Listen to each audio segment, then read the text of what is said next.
Ce matin, j'ai à cœur de vous parler peut-être d'un message les plus durs qui m'ait jamais été de donner.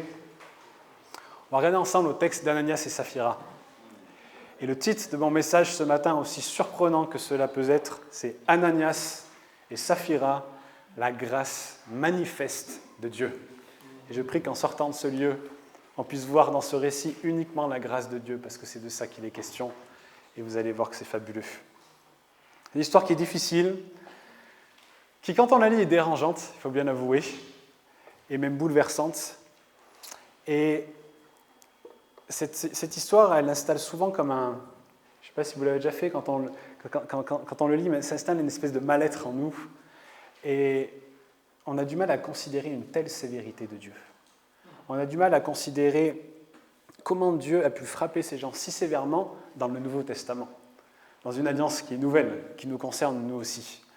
Mais pour comprendre les enjeux autour de la mort d'Ananias et Saphira, et c'est vraiment sur ça qu'on va se pencher ce matin, il est vraiment important, et aussi pour saisir l'enseignement, surtout que Dieu veut nous donner, il est important de nous rappeler dans quel contexte ça s'est passé et qu'est-ce qui se passe à ce moment-là.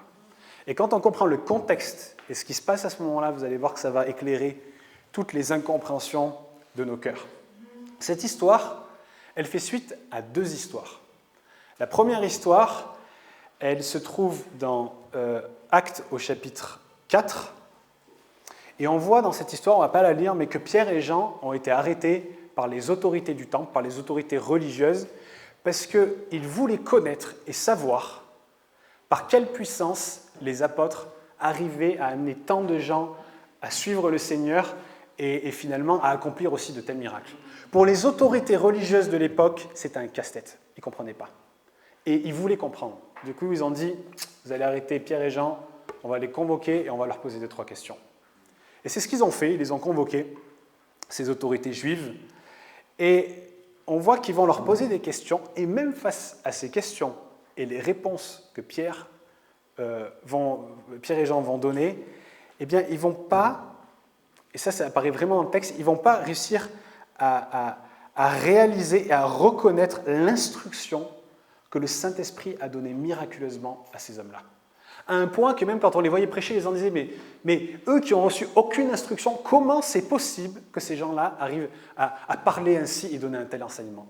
C'était impensable pour eux. Ils sortaient des meilleures écoles, si on pourrait dire ainsi. Ils ont reçu le meilleur enseignement. Et il y a des hommes sans instruction qui sont là et qui sont en train d'amener des centaines et même des milliers à suivre un homme qu'ils ont crucifié.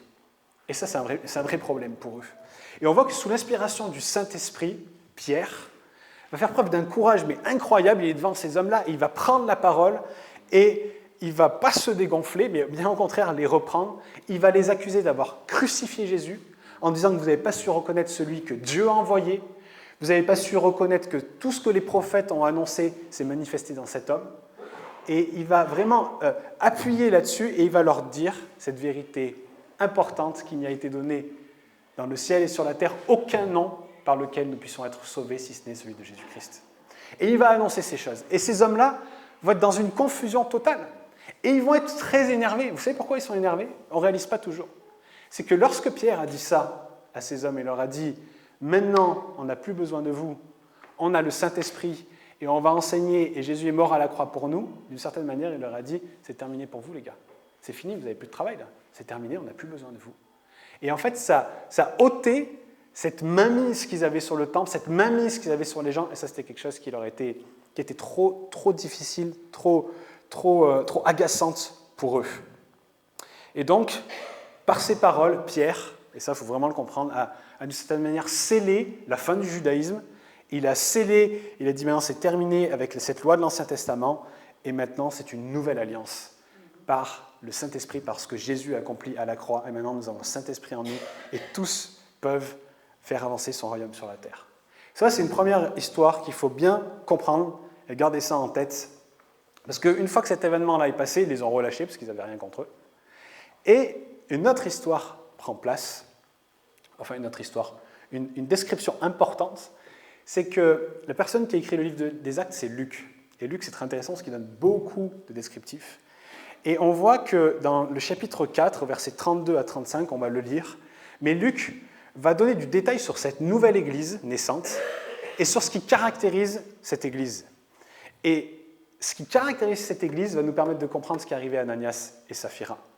On va le lire ensemble, regardez bien. Il faut bien prendre soin des mots qui sont donnés ici. La foule de ceux qui avaient cru n'était qu'un cœur et qu'une âme. Personne ne disait que ses biens lui appartenaient en propre, mais ils mettaient tout en commun. Avec beaucoup de puissance, les apôtres rendaient témoignage de la résurrection du Seigneur Jésus, et une grande grâce reposait sur eux tous. Imaginez ça. Écoutez la suite. Il n'y avait aucun nécessiteux parmi eux. Tous ceux qui possédaient des champs ou des maisons les vendaient, apportaient le prix de ce qu'ils avaient vendu et le déposaient aux pieds des apôtres. Et l'on faisait des distributions à chacun en fonction de ses besoins. Moi, quand je dis ça, ça me paraît utopique. Ça paraît, je me dis, mais comment c'est possible? Mais on voit dans ce descriptif quelque chose de magnifique de cette Église de la Nouvelle Alliance. Et cette chose magnifique qui la caractérise, c'était le partage et la générosité. Tout était partagé, au point qu'il n'y avait pas un seul pauvre dans l'Église. Tout le monde avait ce qui lui était nécessaire, parce que tout était mis en commun, par un amour débordant pour les frères, pour les sœurs, pour son prochain. Et ça, également, c'est important, c'est que ça révèle le changement profond qui s'était opéré dans les cœurs de ces gens-là. C'est-à-dire qu'ils ont cru en Jésus, leur vie, elle a été transformée, elle a été changée à tout jamais. Ils ont reçu cet amour pour Dieu et pour leurs frères et sœurs. Il y a eu ce renouvellement de l'intelligence qui transforme les vies. Et ça, mes amis, c'est un petit rappel, c'est un premier point que j'aimerais donner, mais c'est que lorsque nous sommes nés de nouveau, lorsque le Saint-Esprit vient habiter dans nos cœurs et qu'il y a ce renouvellement de l'intelligence qui se fait, nos vies, elles doivent changer. Si nos vies ne sont pas changées, c'est qu'il y a quelque chose qui ne va pas. C'est qu'il n'y a pas eu ce renouvellement. C'est-à-dire qu'il y a quelque chose qui a besoin d'être opéré dans nos cœurs. Parce qu'on voit que ces gens-là ont été transformés. Et on est appelé à vivre ça après cette nouvelle naissance. Et quand je dis ça, je ne dis pas qu'il faut vendre tous nos biens et les donner à tout le monde, parce que ce n'est pas de ça qu'il est question, mais c'est d'être renouvelé et transformé par le Saint-Esprit. Et j'ouvre une rapide parenthèse, mais dans le texte, lorsqu'on regarde au grec, tout le monde ne vendait pas ses biens. D'accord ? Tout le monde ne vendait pas ses biens, mais il y avait cette mise en commun qui était faite, et si quelqu'un avait un besoin, on partageait avec l'autre. Donc ce renouvellement d'intelligence, il ne se caractérise pas par le fait de vendre votre maison, votre voiture et de vous retrouver à la rue, parce que sinon on sera bien en galère, mais c'est de vraiment faire preuve de cet amour pour notre prochain. Et donc au milieu de cette communion magnifique, de cet amour débordant, il y a deux portraits qui nous sont faits. Il y a un portrait positif et un portrait négatif. Le portrait numéro 1 qui nous est fait, c'est le portrait positif, avec un homme qui s'appelle Barnabas, d'accord ? Et il y a un portrait négatif qui nous est fait avec Ananias et Saphira, dans lequel on va se plonger juste après. On va d'abord regarder l'exemple de Barnabas, au verset 36 et 37. Écoutez bien ce qui nous est dit. Joseph, celui que les apôtres surnommaient Barnabas, ce qui signifie fils d'encouragement, un lévite, originaire de Chypre, vendit un champ qu'il possédait, apporta l'argent et le déposa aux pieds des apôtres. Encore un acte incroyable. Il a tout vendu et il a apporté l'argent aux apôtres. Et Barnabas, je répète pour que ça rentre bien dans nos têtes, eh bien, il caractérise cette nouvelle naissance, ce renouvellement d'intelligence. Il incarne cet impact du Saint-Esprit dans les vies. Et pourquoi je dis cela? Pour deux raisons. La première, c'est qu'on voit qu'il a été renouvelé parce qu'il a eu cet acte de générosité, il a vendu ce qu'il avait et il l'a donné, ses gains à l'Église. Mais surtout, et ça c'est le deuxième point pour moi qui est très important, il nous a dit que Barnabas, qu'est-ce qu'il était Barnabas? Il était lévite. Et qu'est-ce qui caractérisait les lévites dans l'Ancien Testament? C'est qu'ils n'avaient pas de possession. Donc il y a une vraie bonne question ici, c'est comment ça se fait que Barnabas avait des possessions alors qu'il n'était pas censé en avoir? Bien, la réponse la plus simple, et je crois que c'est vraiment celle-ci, c'est que sûrement avec le temps, et les errements spirituels du peuple de Dieu, comme on le voit plusieurs fois dans la Bible, eh bien les Lévites avaient commencé à s'éloigner des ordonnances et des recommandations de Dieu. Et c'est comme si, moi je trouve ça beau, mais au travers du geste de Barnabas, il y a comme un acte de repentance. Un acte de dire, mais cette possession, elle est illégitime, et je vais la vendre, et le gain, je vais le donner pour ceux qui sont dans le besoin. Il s'est débarrassé de ce champ, et il a offert le gain, comme pour rétablir les choses, comme pour remettre les choses correctement devant Dieu. Et il incarne finalement cette vraie foi en Jésus qui nous pousse à le servir, qui nous pousse à l'aimer, et à servir notre prochain plus que nous-mêmes, d'accord?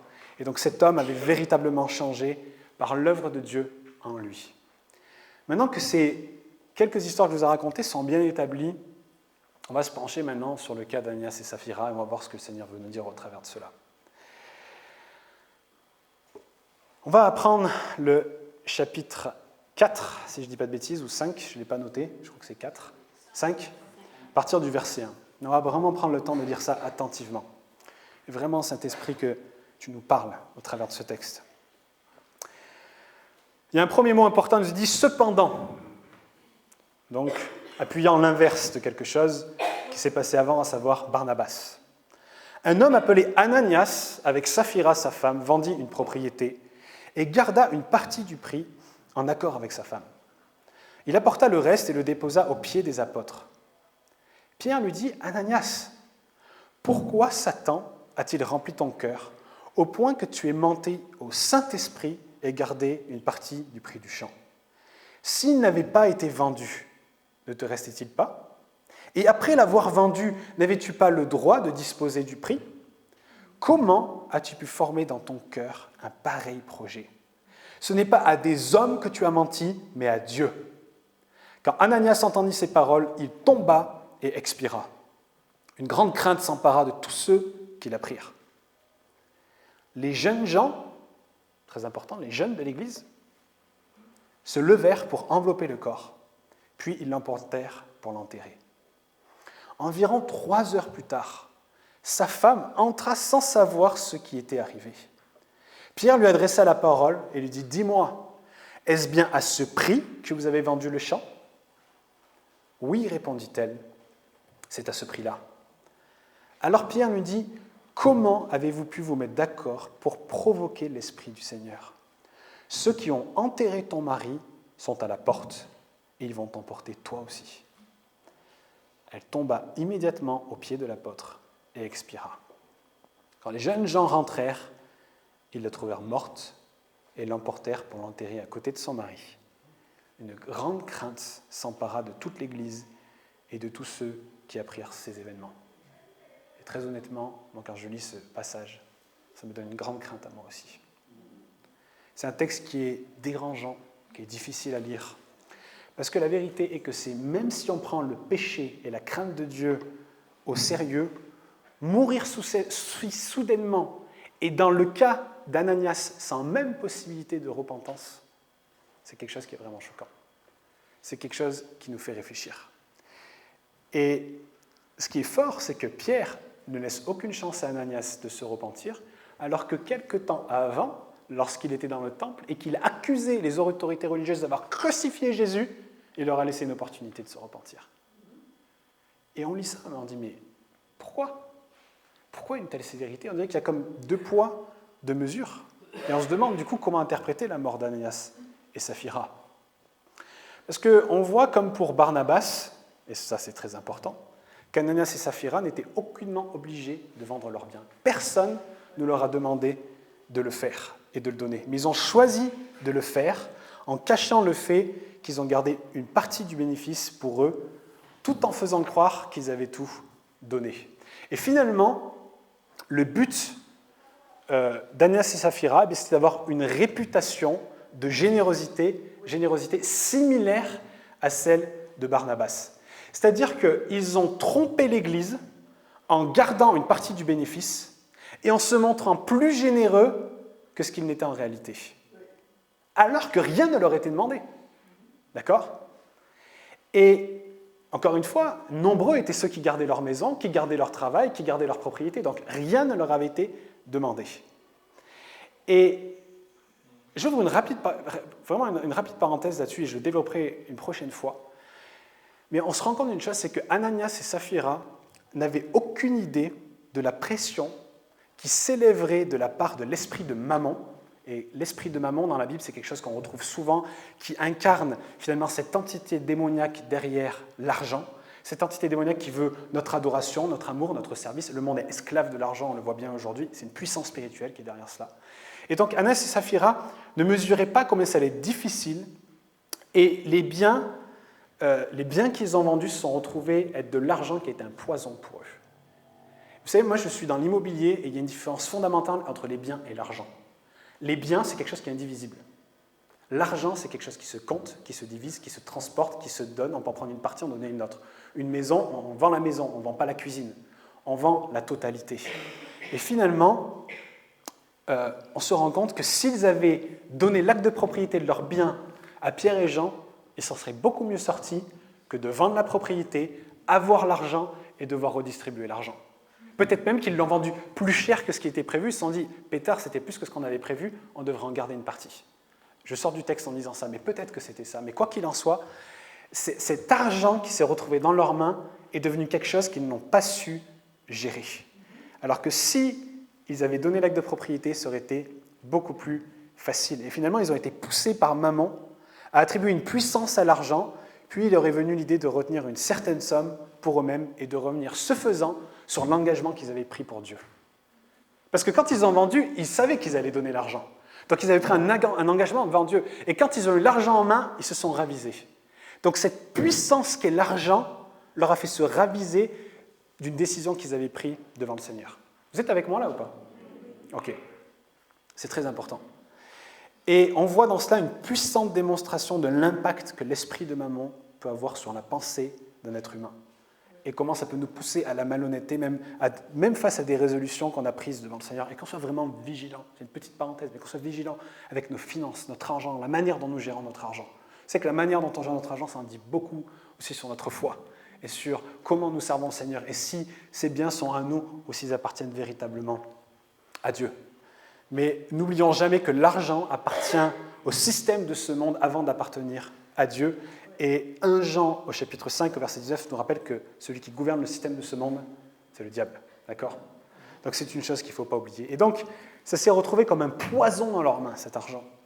Et finalement, ce que Barnabas avait fait librement par amour, eh bien, Ananias et Saphira se sentent obligés de le faire pour d'autres raisons, à savoir gagner une bonne réputation et être admirés tout en étant absorbés par la puissance de maman. Maintenant, ceci étant dit, réalisons un petit peu les choses. Parce que quel a été leur péché? Quel a été le péché d'Ananias et Saphira? Parce que finalement, leur péché, ça a été d'avoir voulu embellir leur réputation, d'avoir voulu embellir leur vie, d'avoir embelli finalement la condition de leur cœur, de s'être montrés sous un meilleur jour que la réalité, en se faisant passer pour ce qu'ils n'étaient pas. Donc en soi, ils n'ont rien fait de grave, ils n'ont volé personne. Ils ont volé personne. Ils n'ont tué personne, ils n'ont rien fait de mal, ils n'ont rien fait qui a pu avoir des conséquences désastreuses. Leur seul péché, finalement, c'est quoi? C'est l'hypocrisie. Moi, personnellement, il m'est arrivé d'être hypocrite. Il m'arrive encore d'être hypocrite. Mais je ne suis pas foudroyé par Dieu. Pourquoi Dieu a été si sévère avec eux? Pourquoi Dieu a fait preuve d'une telle sévérité? Ça nous est déjà tous arrivé de faire preuve d'hypocrisie. Qui ne se fait pas passer pour quelqu'un de meilleur qu'il n'est? C'est le cas de la mode, des vêtements qu'on porte, c'est le cas de la manière dont on parle, la manière dont on se fait voir, la manière dont on sert les autres. C'est important ça aussi. Moi, j'essaie vraiment de le faire parce que c'est insidieux dans les choses que l'on fait pour le Seigneur, les choses qu'on fait en particulier quand on est vu. Qu'est-ce qui motive nos cœurs? Qu'est-ce qui est au fond des choses? Parce que la vérité, c'est que ça nous arrive à tous. Mais cette toute petite chose qui paraît parfois minime, qui est l'hypocrisie, qui était minime aux yeux d'Ananias et Saphira et qui est parfois minime à nos yeux, ne l'est en fait pas du tout. Puisque Pierre a dit à Ananias que c'est avant tout au Saint-Esprit et à Dieu qu'il a menti. Et Pierre, finalement, il met en lumière leurs pensées, il met en lumière leur raisonnement. C'est comme si finalement ils se sont dit « Oh, c'est bon, on peut cacher à Dieu ce qu'on a fait, et même s'il le voit, de toute façon, c'est pas bien grave. » C'est quoi? Franchement, on a déjà donné notre propriété, on en reprend un peu vis-à-vis de ce qu'on a prévu, c'est pas si grave. Ils ont eu cette pensée, ils ont dit, on peut cacher la chose ainsi.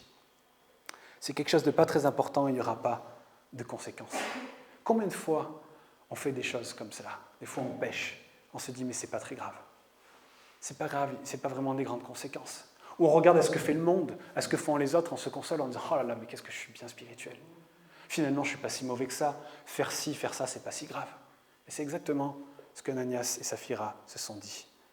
Et en faisant cela, Ils ont méprisé le Saint-Esprit qui leur avait révélé le prix de la grâce et de la mort terrible de Jésus à la croix, ainsi que sa résurrection, qui, je vous le rappelle, s'était passée quelques jours auparavant. On est au début des actes, d'accord ? C'est au tout début, c'est pas comme nous, il y a 2000 ans, ça vient juste de se passer. Et ils sont dans les prémices de l'Église et ils ont vu la réalité manifeste du royaume de Dieu. Ils ont vu l'œuvre du Saint-Esprit qui convainc de péché et qui convainc de jugement, mais ils ont volontairement choisi d'attrister le Saint-Esprit en sachant ce qu'ils faisaient. Et ce qu'il faut voir dans cela, mes amis, c'est que tout péché, aussi insignifiant à nos yeux, devrait nous horrifier. Parce qu'on sait que Jésus est mort pour cela à la croix et qu'il a souffert pour qu'on soit délivré de nos péchés et de ses conséquences. Des fois, on en oublie, on fait les choses, mais on oublie que Jésus a été cloué à la croix, qu'il a été fouetté, qu'il a été humilié pour porter la conséquence de nos péchés, que quand on le regarde, on se dit « Non, mais c'est pas très grave, c'est insignifiant ». Il a payé le prix pour ces péchés-là. Pas que pour les grands péchés, et je vais venir d'ailleurs sur cette notion après.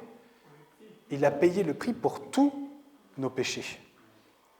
Ces péchés que nous tolérons, qui sont soi-disant acceptables, et qui sont si subtils, qui sont insidieux, qui viennent d'en tromper nos cœurs, nous faisant croire que Dieu, de toute façon, n'en tient pas compte, parce que quand même on fait ci, on fait ça, c'est quand même bien. Et vous savez, cette manière de penser, même je dirais même cette forteresse de pensée, des fois nous emmène à des extrêmes où à la fin, on n'a même plus conscience qu'on est en train de pécher. C'est ce que la Bible appelle l'aveuglement spirituel.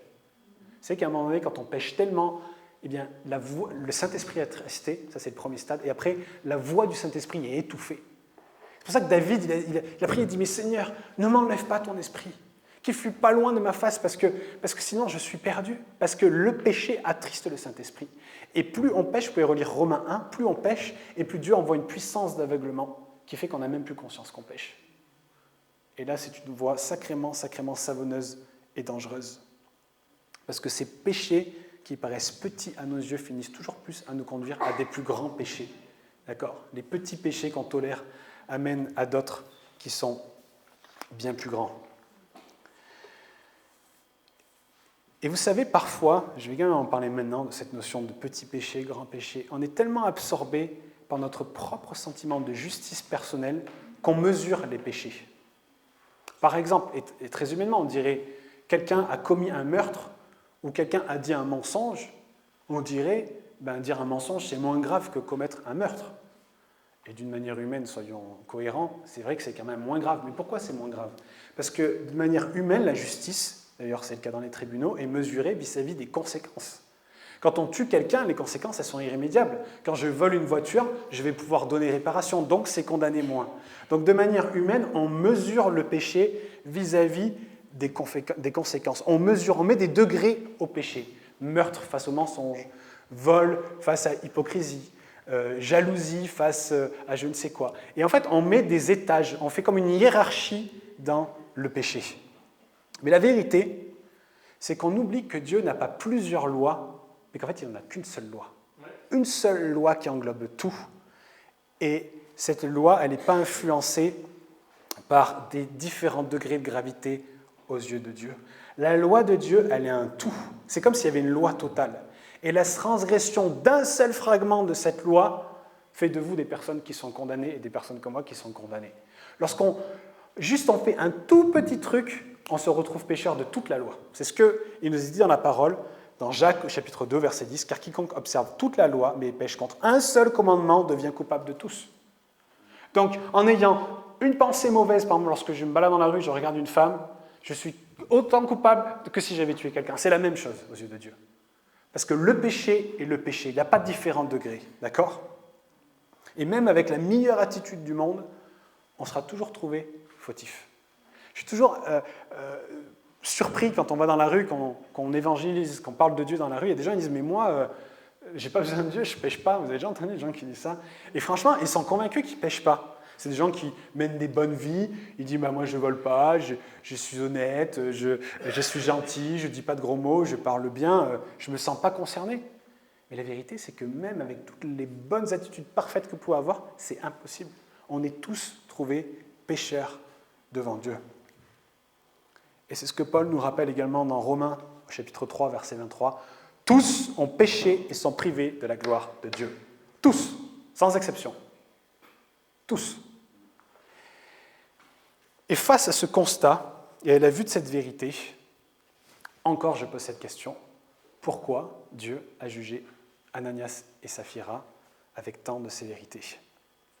Parce que lorsqu'on regarde à la Bible, il y a beaucoup d'autres personnes qui ont commis des choses bien plus graves que cela et que Dieu n'a pas condamnées, bien plus graves qu'être hypocrite.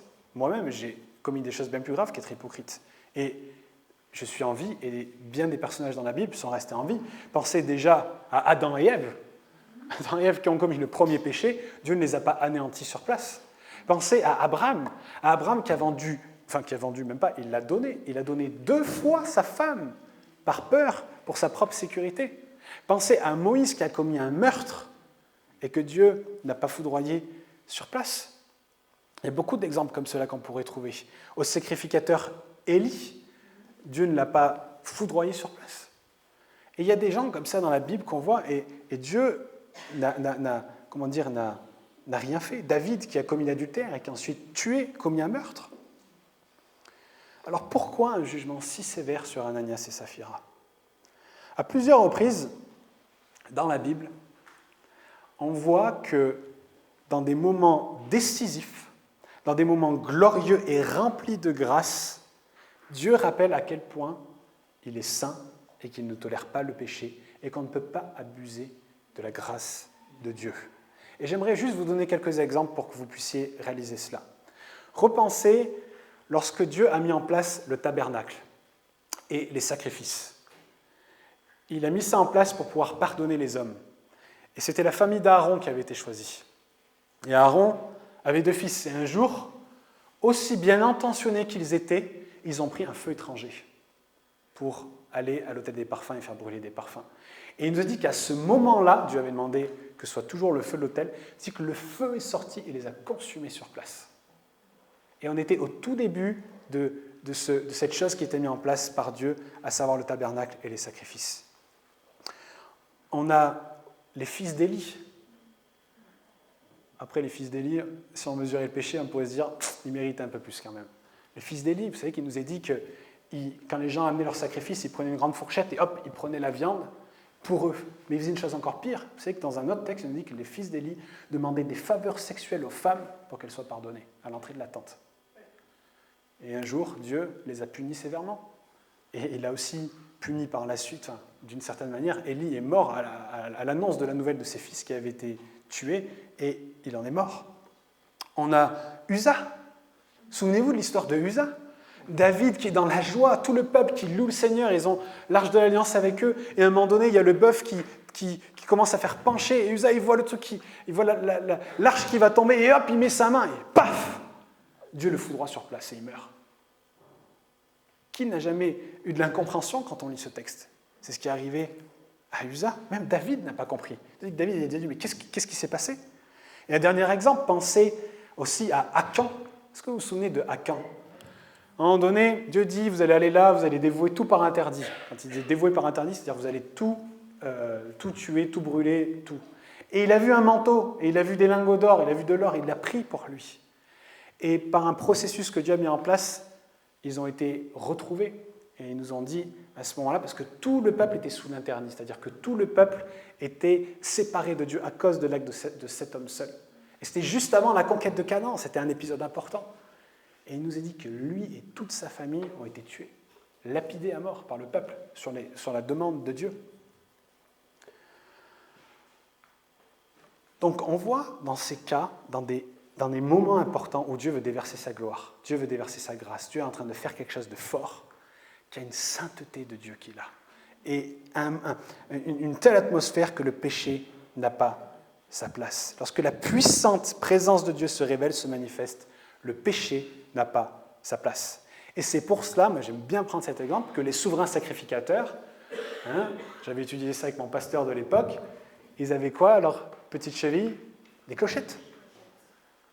Ils avaient des clochettes. Pourquoi ils avaient des clochettes? Parce que s'ils ne se préparaient pas suffisamment, s'ils ne se sanctifiaient pas suffisamment et qu'ils rentraient dans le lieu très saint et qu'ils tombaient raide mort dans la présence de Dieu parce qu'ils ne s'étaient pas préparés, il y avait une corde qui était accrochée à leurs pieds et on la tirait. C'est-à-dire que tant qu'ils entendaient la clochette, ils disaient « c'est bon, c'est bon, c'est bon, c'est bon ». Et quand il ressortait, non mais imaginez quand même, quand il ressortait, tout le peuple savait que le job avait été fait correctement et que leur péché était pardonné, c'était pas rien. C'est d'ailleurs aussi pour ça, je fais une petite parenthèse, mais que Jésus est ressuscité, c'est la même chose. On sait que le job a été fait correctement, que nous sommes pardonnés, c'est le même parallèle. Et donc, ils se préparaient, ils se sanctifiaient pour rentrer dans la présence de Dieu. Et s'ils n'étaient pas saints, s'ils n'étaient pas assez sanctifiés, ils étaient punis de mort. Eh bien, dans ce début de l'Église naissante, c'est exactement la même chose. Il y a cette sainteté qui était là. Le Saint-Esprit se manifestait par des prodiges incroyables. Et on voit au travers de cela quelque chose de difficile, mais de vrai. Et j'en suis désolé pour chacun d'entre nous, mais c'est que la connaissance entraîne une responsabilité. Lorsque l'on sait, on est responsable. C'est pour ça que l'enseignement, c'est des moments importants, c'est le temps qu'on passe dans la parole de Dieu. Mais parce qu'on apprend des choses, on est responsable des choses qu'on apprend. Et vous savez, parce qu'on sait et qu'on connaît mieux Dieu, Dieu demande plus de nous. Comme un enfant. Quand on lui expliquait des règles, une fois, deux fois, trois fois, au bout d'un moment, eh bien, on doit sévir. Parce qu'on lui a expliqué. Quand il ne savait pas, il ne savait pas. Mais lorsqu'il sait, eh bien, il est redevable, il est responsable. Et de la même manière, Moïse, rappelez-vous de Moïse. Vous vous rendez compte, Moïse, il a tapé 2 fois sur le rocher. C'est rien du tout. Et Dieu l'a puni de mort. Parce qu'il a tapé 2 fois sur le rocher. Et au début de sa vie, il a tué quelqu'un et Dieu n'a rien fait. Pourquoi ? Parce que Moïse était dans une telle communion avec Dieu, une telle compréhension et connaissance du cœur de Dieu qu'il était responsable et que Dieu exigeait de lui plus. Eh bien, dans ce temps de l'Église naissante, où il y a la gloire de Dieu qui se manifeste, où il y a des choses incroyables qui se passent, eh bien, Dieu exige plus. Et dans chacun des exemples que je citais, ce n'est pas des choses très graves, si ce n'est pour les fils du sacrificateur Élie, quand même, je mets une parenthèse. Mais il nous arrive à tous de ne pas obéir. Il nous arrive à tous de nous détourner légèrement des recommandations de Dieu. Mais on voit que face à ces petits péchés, Dieu a exécuté une sentence très sévère.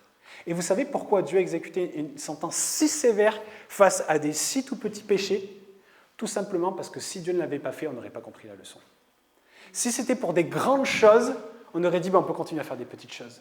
Mais il a choisi ces tout petits péchés, ces choses qui nous paraissent insignifiantes, pour que la leçon soit correctement imprimée dans nos esprits. En étant si sévère avec des petits péchés, Dieu nous rappelle à quel point il est saint et à quel point il ne tolère pas le péché. Et pour que tous comprennent cela, dans ces temps particuliers où sa grâce et sa gloire se manifestaient, eh bien Dieu rappelle avec sévérité cette vérité, qu'il est saint et que le péché n'a pas sa place, que Dieu ne tolère pas le péché. Vous êtes avec moi ? Et pour nous, chacun d'entre nous qui sommes là dans ce temps de l'Église sur la terre, cette dernière étape avant le retour de Jésus, je me permets quand même de le rappeler, eh bien, la Bible nous appelle l'épouse de Christ. Une épouse, elle doit être consacrée à son mari. Elle ne doit pas aller voir ailleurs, elle ne doit pas aller coucher ailleurs, elle ne doit pas passer son temps à faire d'autres choses qui ne sont pas bonnes pour le foyer ou pour la famille, mais elle est appelée à être consacrée. Et on l'a vu juste avant, je vous ai parlé que quand on est de nouveau, on reçoit le Saint-Esprit. Et ce renouvellement d'intelligence qui se fait, le Saint-Esprit vient habiter en nous. Vous savez cette vérité, qu'on est le temple du Saint-Esprit. Tout le monde est au courant de ça quand même. On est le temple du Saint-Esprit. Le Saint-Esprit habite en nous, en tant qu'individu et en tant qu'Église. L'Église, le temple qui s'est choisi, il nous dit dans 1 Corinthiens 6. Et ce temple qu'il s'est choisi, mes amis, ce n'est pas le temple qu'il y avait à l'époque de Jésus, qui était déjà rempli d'hypocrites et qui était rempli d'hommes qui faisaient n'importe quoi et qui manipulaient les gens, à savoir les pharisiens. Ce temple-là était rempli d'hypocrisie. Mais le nouveau temple qu'il s'est choisi, à savoir nous, eh bien dans ce temple-là, Dieu ne tolère pas l'hypocrisie. Il ne tolère pas des Ananias et Saphira. Est-ce que vous réalisez cela quand même ? Quand Jésus est venu sur la terre, le temple, son temple, était rempli d'hypocrites. Était rempli d'hommes qui se servaient de la loi pour faire ce qu'ils voulaient. Ils se servaient de la loi pour mettre un poids sur les gens, pour condamner les gens. Ils se servaient de la loi pour faire ce qu'ils voulaient. Ce temple-là était rempli d'hypocrites. Et ce nouveau temple que Dieu s'est choisi, à savoir chacune de nos vies, eh bien Dieu rappelle au travers de cette histoire qu'il ne tolère pas l'hypocrisie. L'hypocrisie qu'il y avait avant, il n'en veut pas. Les Ananias et Saphira, il n'en veut pas. Parce que l'Église naissante avait le Saint-Esprit, elle n'avait aucune excuse et Dieu voulait finalement donner un signal fort à tout le monde afin de rappeler cela. Et ce rappel, il a sacrément bien marché puisqu'il nous est dit au verset 11 que tout le monde a été dans quoi ? Dans la crainte. Tout le monde a été dans la crainte. Et il nous est dit, tous ceux qui apprirent ces événements, même des gens extérieurs à l'Église, se sont retrouvés dans la crainte. Et j'aimerais vous dire finalement au travers de cela qu'on voit ici, et ça peut faire bizarre de dire ça, mais on voit la pédagogie de Dieu. La pédagogie qui nous montre que c'est un rappel important de rester saint, que le péché n'a pas sa place. Et vous savez, je crois vraiment dans la saison qui est la nôtre ici à Esprit et Vie.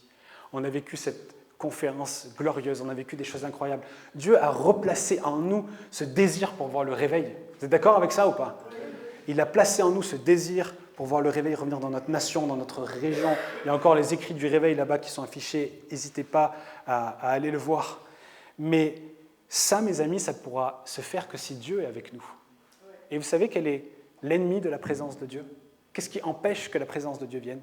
Le péché. Le péché. Le péché est ce qui nous sépare de Dieu. Et s'il y a le péché, si on tolère des choses en disant c'est acceptable, comment voulez-vous que Dieu vienne au milieu de nous ? Comment voulez-vous que Dieu agisse au milieu de nous si on tolère des choses comme celle-là ? Ce qui nous sépare de la présence de Dieu et de sa gloire, c'est le péché. C'est pour ça que moi j'aime toujours qu'on prenne des temps, quand on commence les cultes des réunions, je ne l'ai pas fait ce matin d'ailleurs, mais qu'on demande pardon à Dieu. Moi, je fais ça tout le temps. Quand on prend du temps avec le Seigneur, commencez tout de suite par ça, confessez vos péchés, demandez pardon à Dieu. Parce que ça libère le chemin, et alors la présence du Seigneur peut venir. Maintenant, revenons au titre de mon message, à savoir Ananias et Saphira, la grâce manifeste de Dieu. Vous demandez peut-être, face à tout ce que j'ai dit, où est la grâce manifeste de Dieu ? Mais je vais vous le dire. Je vais vous poser une question. À votre avis, qu'est-ce que se sont dit les membres de l'Église qui, face à ce petit péché, ce petit mensonge, ont vu des personnes être foudroyées par Dieu devant eux ? Qu'est-ce qu'ils ont pu se dire ? Et qu'est-ce que, d'ailleurs, nous-mêmes pouvons nous dire ? Là, vous assistez à la scène. Qu'est-ce que vous dites dans votre tête ? Bon, vous êtes ébahis, je vois, c'est bien. C'est important. Et après l'ébahissement, qu'est-ce qui reste ? Est-ce que je ne vais pas y passer ? Et pourquoi tu te dis ça ?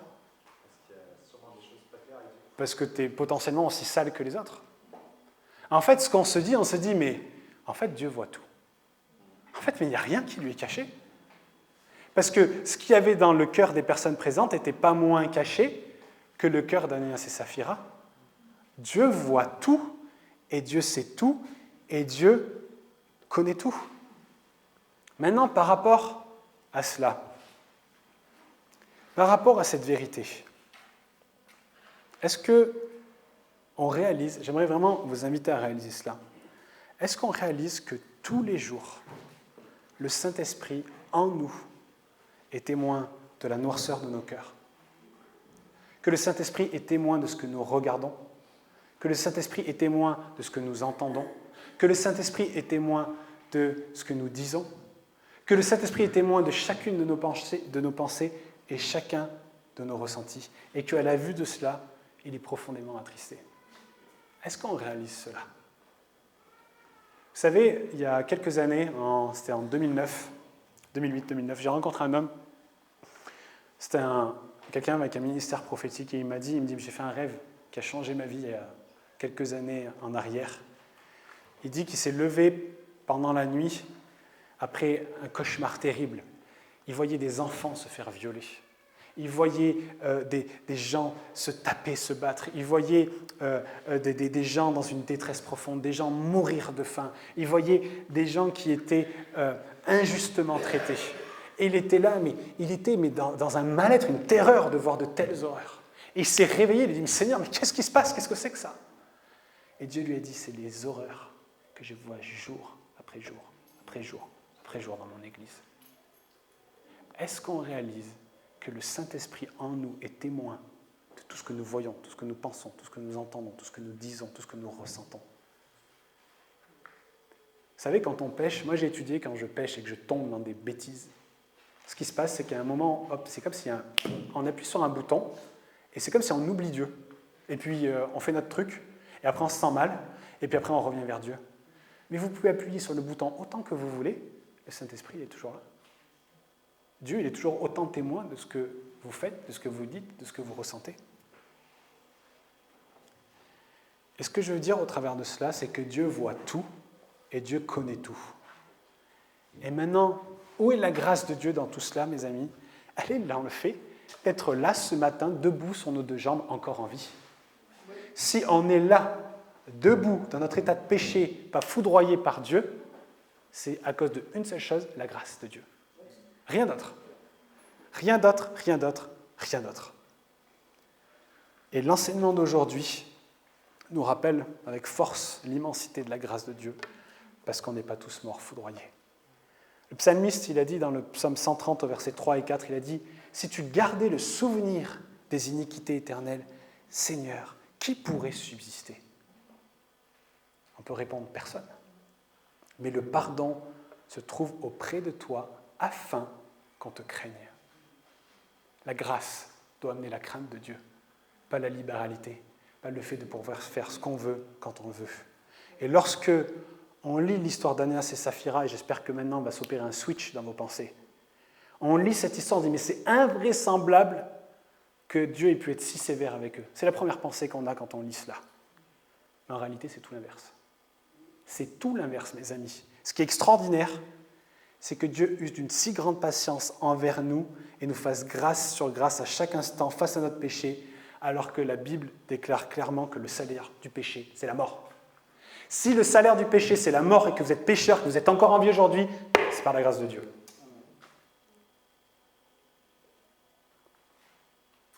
C'est par la grâce de Dieu. Et on regarde cette histoire du mauvais côté de la pièce. C'est que ça nous rappelle que tous ici, on devrait être foudroyés par la puissance de Dieu, parce qu'on est pécheurs, mais parce que Jésus est mort à la croix. Et que sa grâce est manifeste jour après jour, on peut se tenir debout, malgré la noirceur de nos cœurs, malgré notre péché.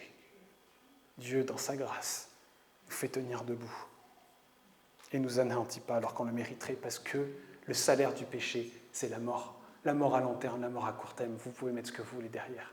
C'est ce que la Bible déclare. Ce qui est extraordinaire, c'est que nous puissions continuer de vivre tout en méprisant le Saint-Esprit qui nous convainc de péché et qui veut nous apprendre à vivre différemment, alors que nous chérissons, soyons honnêtes, entre guillemets, des fois nos vieux démons. Des choses qu'on se trimballe depuis des années et qu'on a peut-être mis comme acceptables. Moi, je prie que le Saint-Esprit nous parle maintenant pour nous montrer ces choses. Des choses qui sont là, avec lesquelles on cohabite en disant c'est bien bon. C'est pas bien bon. Et je me le dis à moi aussi. C'est pas bien bon. Tout notre être entier doit être pour Dieu. Il n'y a pas de petit péché, pas de grand péché. Ok. Et si on n'est ni sanctionné ni condamné, c'est pour l'unique fait que Jésus l'a été à notre place. Et Jésus, mes amis, a été bien plus condamné à la croix que ne l'a été Ananias et Saphira. Parce que sur qui Dieu a déversé sa colère, c'est sur son Fils, Jésus-Christ. Pas sur Ananias et Saphira, c'est sur Jésus-Christ qui est mort à la croix pour chacun d'entre nous.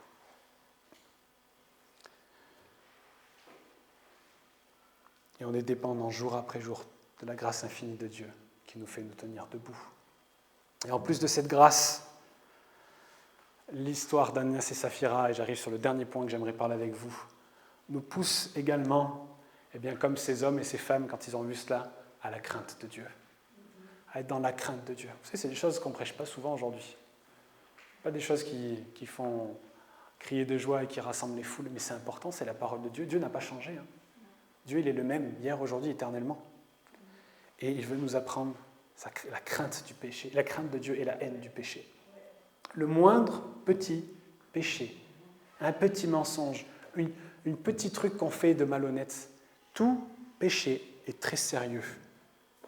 Et qu'on ne se console pas d'une manière malsaine, illégitime, en regardant le monde et en regardant ce qui se passe, en disant « Oh là là, c'est terrible ce qui se fait dehors, moi, c'est tellement mieux ».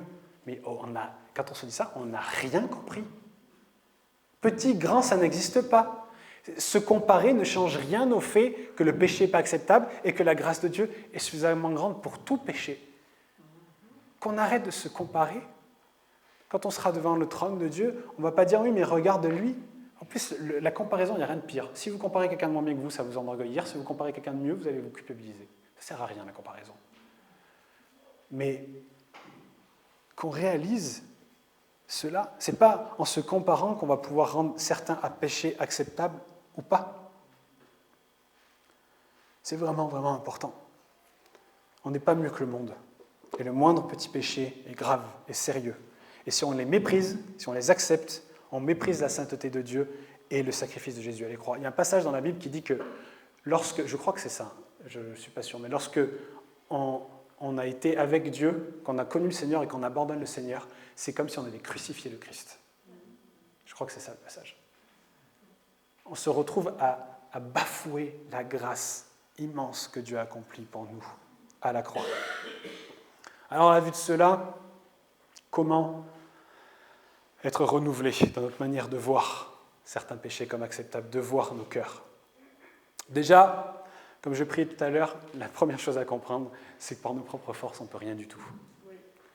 Peut-être, comme moi, vous avez essayé, et sûrement, comme moi, vous avez échoué un nombre incalculable de fois, parce que seul, on ne peut pas, ce n'est pas possible. Il n'y a que l'œuvre du Saint-Esprit qui peut nous transformer de manière, j'ai envie de dire, durable. Oui, il faut qu'il y ait notre envie, d'accord ?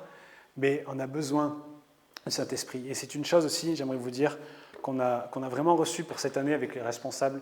Et on va avoir, rappelez-vous, il y a quelques années, on avait eu ce temps où j'avais prêché sur les portes spirituelles. On avait pris un temps ensuite de repentance à prier pour les gens. Et on va refaire un message comme celui-ci. Que vraiment on puisse prier pour ces choses, ces portes ouvertes. Vous savez que quand on pêche, on donne un droit à l'ennemi. On ouvre des portes. Et ces portes, si elles ne sont pas refermées, eh bien, elles continuent de donner un droit à l'ennemi. En particulier avec des péchés qui touchent au corps. Je pense au sexe par rapport des infidélités ou d'avoir couché avec des gens dans votre passé. Peut-être que vous n'avez jamais demandé pardon à Dieu. Peut-être vis-à-vis de la pornographie. Peut-être vis-à-vis de pensées que vous avez malsaines, des rêves, des choses comme ça. Vis-à-vis de tatouages, vis-à-vis de pactes de sang, vis-à-vis de toutes ces choses. Vous savez, tout a un impact dans le monde spirituel. C'est une parenthèse, mais on va prendre du temps. Vous savez pourquoi? Vous savez pourquoi on va faire ça? Parce qu'on peut essayer de dire on va vivre ces choses-là, on va faire ça, on va faire ça, on va faire ça autant qu'on veut, mais si on est encore captif de certains péchés, si l'ennemi a encore des droits sur nos vies, on va courir, on va s'essouffler, on ne va jamais y arriver. On a besoin d'être visité par Dieu, on a besoin d'être délivré, on a besoin d'être renouvelé, on a besoin d'être tout entier pour Dieu. Qu'on se débarrasse, mes amis, de nos Ananias et Saphira. Ils n'ont pas leur place. Et pour ça, on a besoin du Seigneur, on a besoin du Saint-Esprit, on a besoin de nos frères et sœurs, on a besoin de la prière. Et on va vraiment prendre des temps comme cela dans les semaines qui viennent. Mais on a besoin d'être renouvelé par le Saint-Esprit, renouvelé dans notre façon de parler à notre conjoint, de parler à nos enfants, notre façon de penser, de nous comporter, de gérer nos finances, de gérer nos travails, de gérer nos relations, de gérer notre relation avec Dieu. On a besoin d'être renouvelé par le Saint-Esprit. Et on a besoin surtout de passer par la repentance. Il n'y a que ça qui peut fermer les portes et nous faire changer, être transformés. Vous savez, j'avais entendu un enseignement il y a très longtemps d'un homme que je respecte beaucoup, mais je me questionne s'il avait raison en disant ça. Il dit, mais c'est les petits-enfants spirituels qui passent leur temps à demander pardon. Et moi, je voyais que je demandais beaucoup pardon. Et je disais, mais Seigneur, si je l'écoute, vraiment, effectivement, je suis un bébé dans la foi, mais je n'ai rien compris. Et aujourd'hui, je vois vraiment les choses différemment. Vous savez, je pense que la repentance, la présence de la repentance dans nos vies, c'est un signe de bonne santé spirituelle. On a besoin de demander pardon à Dieu. On a besoin de se repentir, de demander pardon à notre conjoint, de demander pardon à nos enfants, à nos collègues de travail, et dans les choses les plus petites qui soient. Parce que ça ôte le péché, ça met les choses en lumière, et ça empêche l'ennemi de pouvoir se servir de ces choses-là. On a besoin de vivre la repentance. Et c'est vraiment le signe d'une bonne santé spirituelle. Et si ça, quand je vous le dis, ça vous fait ni chaud, ni froid, ben vraiment que le message d'aujourd'hui soit pour vous un avertissement, parce que Dieu prend ces choses très au sérieux. Cette cohabitation avec le péché, comme si c'était rien, c'est une pente sacrément savonneuse, les amis, et je vous encourage vivement à demander pardon à Dieu et à partir de ce chemin-là. Vous savez, il y a deux chemins possibles dans la Bible. Il y a le chemin du monde et le chemin de Dieu. Il nous a dit que le chemin de Dieu, c'est un chemin qui est étroit, qui coûte quelque chose. C'est difficile de suivre Dieu. Mais on est appelé à emprunter ce chemin. Et j'aimerais terminer sur cette notion-là, c'est que vraiment qu'on n'endurcisse pas nos cœurs vis-à-vis de ce qu'on vient d'entendre. Vous savez, quand Pierre a dévoilé miraculeusement le péché d'Ananias, Dieu lui a laissé aucune chance de se repentir, aucune. Mais avec Saphira, il y a eu une opportunité. Et il nous est dit que Pierre lui a posé cette question, « Dis-moi, est-ce bien à ce prix que vous avez vendu le champ ?» C'était une opportunité de se repentir. Et elle a dit, « Oui, c'est bien à ce prix que nous l'avons vendu. » Et la vérité, c'est que si elle s'était confessée, elle aurait été pardonnée, parce que Dieu ne retient pas le pardon lorsqu'on s'approche de lui. Je crois qu'Ananias a été jugé plus sévèrement parce qu'il était l'homme. Il était le chef de la famille. Et encore une fois, plus de responsabilités, plus de conséquences vis-à-vis de nos responsabilités. Mais en tout cas, elle a fermé son cœur à la voix du Saint-Esprit et elle en est morte. Tous deux sont morts. Et on doit vraiment saisir les opportunités de nous repentir quand elles se présentent. Et je crois que ce matin en est une. Elles sont un cadeau qu'on ne mérite pas, c'est un don de la grâce de Dieu. Et que ce soit la repentance envers le Seigneur, mais j'aimerais vraiment vous encourager, même peut-être avec des gens que vous connaissez, des gens à qui vous devez demander pardon ou vous devez relâcher le pardon. J'ai rencontré des personnes qui, tellement longtemps, ont gardé le pardon avant de le relâcher. Et quand les personnes sont mortes ensuite, c'est beaucoup plus compliqué. Je pense peut-être à des membres de vos familles, à des parents, à des amis, à des collègues. Des fois, il y a des séparations dans la vie qui se font, qui viennent d'un seul coup. Et après, on reste avec notre culpabilité, et c'est pas bon. Qu'on puisse relâcher le pardon lorsque l'occasion se présente. Et je sais que c'est très difficile. Que ce soit vraiment pour donner le pardon ou le libérer. Et j'aimerais terminer sur ce dernier verset. Et je proclame pour chacun d'entre nous aujourd'hui. C'est pourquoi, selon ce que dit le Saint-Esprit aujourd'hui, si vous entendez sa voix, n'endurcissez pas vos cœurs. N'endurcissez pas vos cœurs.